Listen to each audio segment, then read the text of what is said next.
मैं पुष्पेंद्र अलंकार चैप्टर पे अपना वीडियो देने जा रहा हूं। आज आपको स्टार्ट करते हैं बिना किसी लाग लपेट के, बिना किसी औपचारिकता के। अलंकार हिंदी व्याकरण का एक अंग है। अलंकार शब्द का शाब्दिक अर्थ समझ लेंगे, ऑपरेशन कर लेंगे शब्द का। अलंकार शब्द संस्कृत के अलम पद से लिया है। अलम पद का हिंदी में अर्थ होता है आभूषण, जिसको अंग्रेजी में कहते हैं ऑर्नामेंट्स या ज्वेलरी। अलम का अर्थ हो गया। दूसरा इसमें शब्द छिपा है कार। कार अर्थात करने वाला, जैसे स्वर्णकार। स्वर्णकार अर्थात सोने का काम करने वाला, सुनार कहते हैं जिसको स्वर्णकार। तो अलंकार क्या चीज हो गई कि आभूषण करने वाली, भूषित करने वाली, शोभा बढ़ाने वाली चीज या वस्तु या पद या शब्द अलंकार कहा जाता है। अब किसकी शोभा बढ़ाती है, क्या चीज कैसे बढ़ाती है? तो आचार्य केशव दास ने अलंकार की एक बहुत ही खूबसूरत परिभाषा दी है। क्या परिभाषा दी है कि भूषण बिना न सोहई। भूषण बिना, यहां भूषण का मतलब हो गया आभूषण। भूषण बिना न सोहई, भूषण के बिना शोभित नहीं होती हैं। क्या क्या चीजें हैं?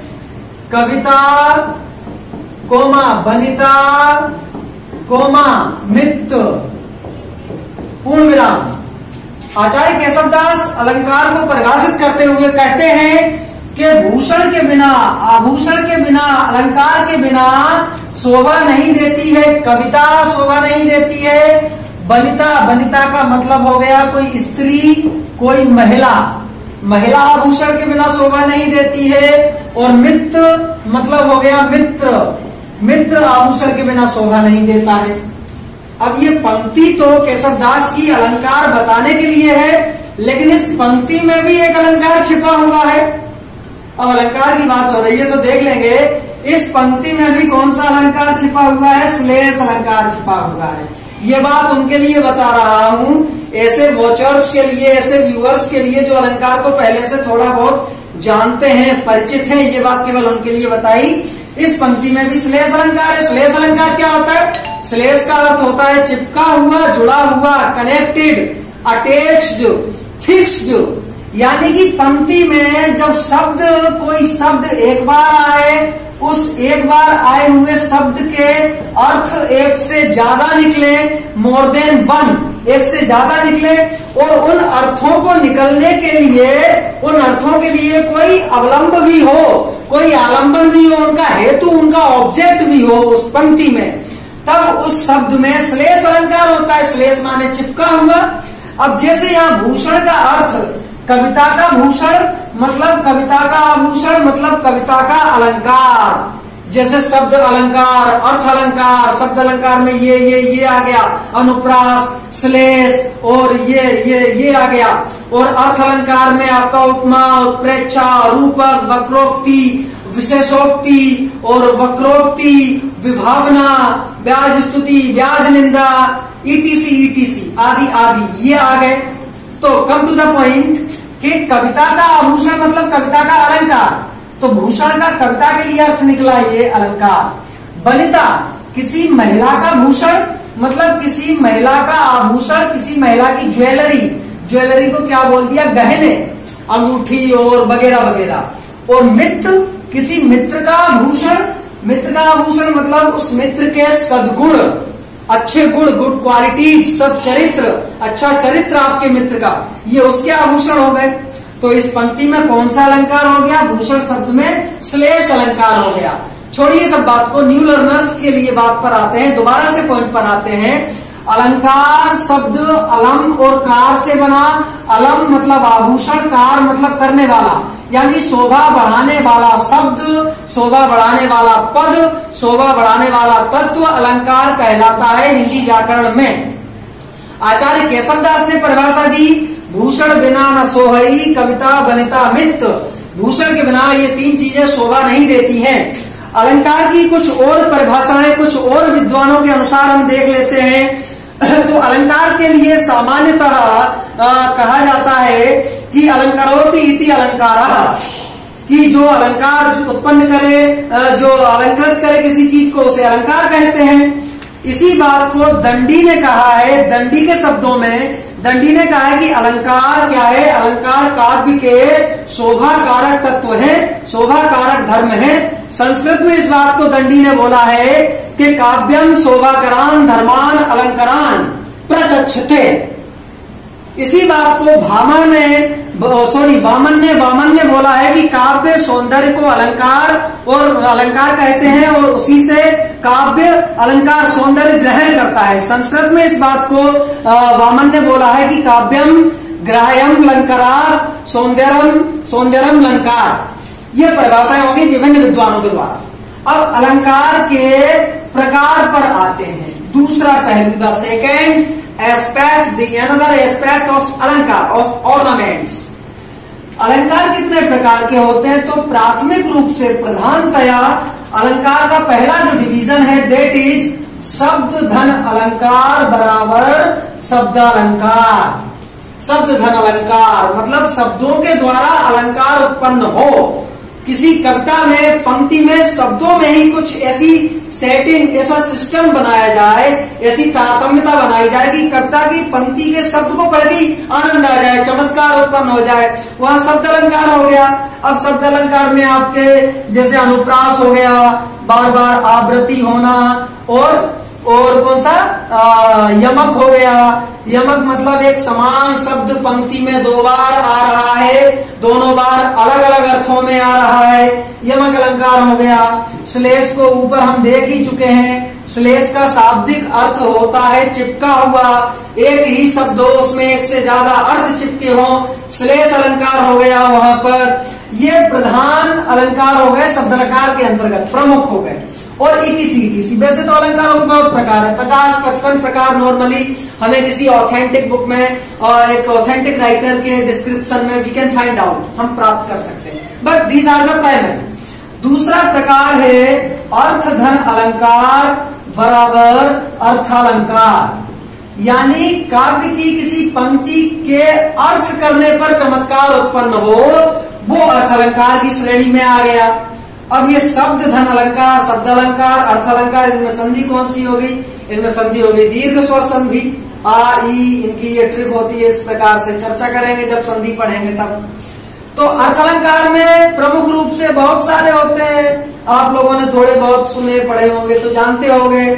शुरुआत जैसे इनकी हम करेंगे अभी थोड़ी देर में, 3 को लेकर के। 3 कौन कौन से हैं वो? उपमा, और दूसरा उत्प्रेक्षा, और तीसरा रूपक। दरअसल हिंदी व्याकरण या कोई भी अन्य व्याकरण या अन्य विषय में चीजों को जब हम when we study the things comparatively, तुलनात्मक रूप से पढ़ते हैं, तो हम बहुत जल्दी अच्छे से एक क्विक तरीके से चीजों को देख लेते हैं, एनालिसिस कर लेते हैं, समझ लेते हैं। वी कैन मीन्स गेट, पा सकते हैं। कहने का मतलब इन 3 से शुरुआत करेंगे, उपमा, उत्प्रेक्षा, रूपक से। अब इन 3 अलंकारों को समझने के लिए हमें 4 चीजें देखनी पड़ेंगी। वो 4 चीजें क्या क्या है उनको यहाँ थोड़ा सा देख लेते, ग्लिम्प्स देख लेते, झलक उनकी। पहली चीज तो होती है उपमेय। उपमेय शब्द को देखेंगे, उपमा धन एय। एय का मतलब होता है के योग्य, मतलब अंग्रेजी में कहते हैं एबल। उपमा के योग्य, उपमा के योग्य कोई भी वस्तु, व्यक्ति, कोई भी चीज जो उपमा के योग्य है, अर्थात जिसकी उपमा, जिसकी तुलना की जा रही है, उसे क्या कह दिया? उपमेय कह दिया। उपमेय मतलब समझ लो कोई साधारण व्यक्ति, साधारण वस्तु, कोई भी साधारण पद क्या हो गया? उपमेय हो गया, जिसकी तुलना की जा रही है। दूसरा देखेंगे, दूसरा इसका है खंड कह लो उपमान।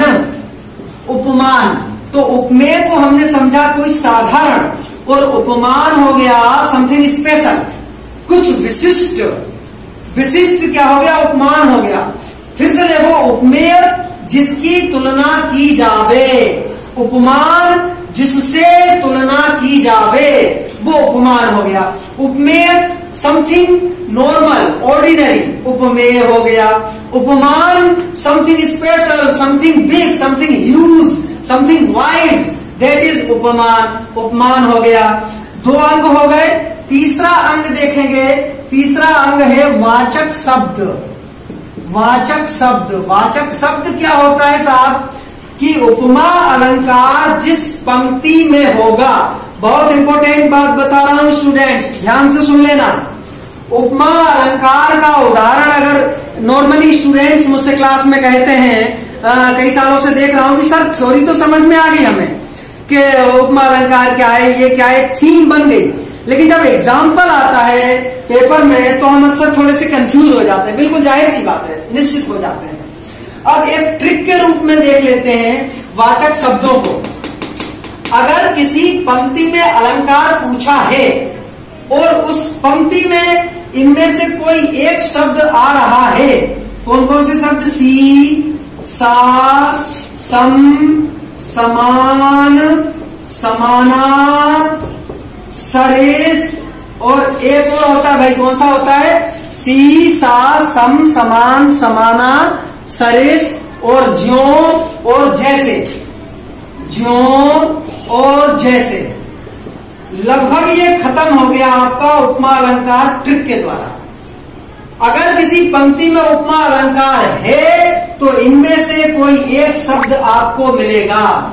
सर यदि ऐसा हो ये शब्द ना मिले तो लगभग असंभव बात है कि भाई जब उपमा दी जाएगी तो इनमें से किसी शब्द का प्रयोग करना पड़ेगा।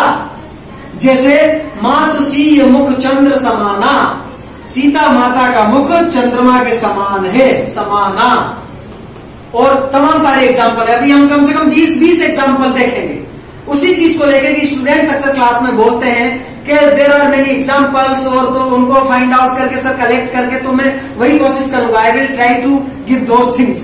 तो उपमा अलंकार को ट्रिक के रूप में देख लिया। वाचक शब्द क्या है इसके उपमा अलंकार के, सी, सा, सम, समान, समाना, सरिस, ज्यों, जैसे।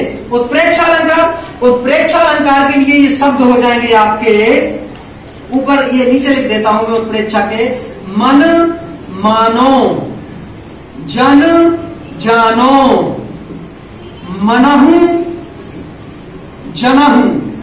एक बार फिर से सुनो, मन मानो, जन जानो, मनहु जनहु। ये एक सीक्वेंस के शब्द हो गए।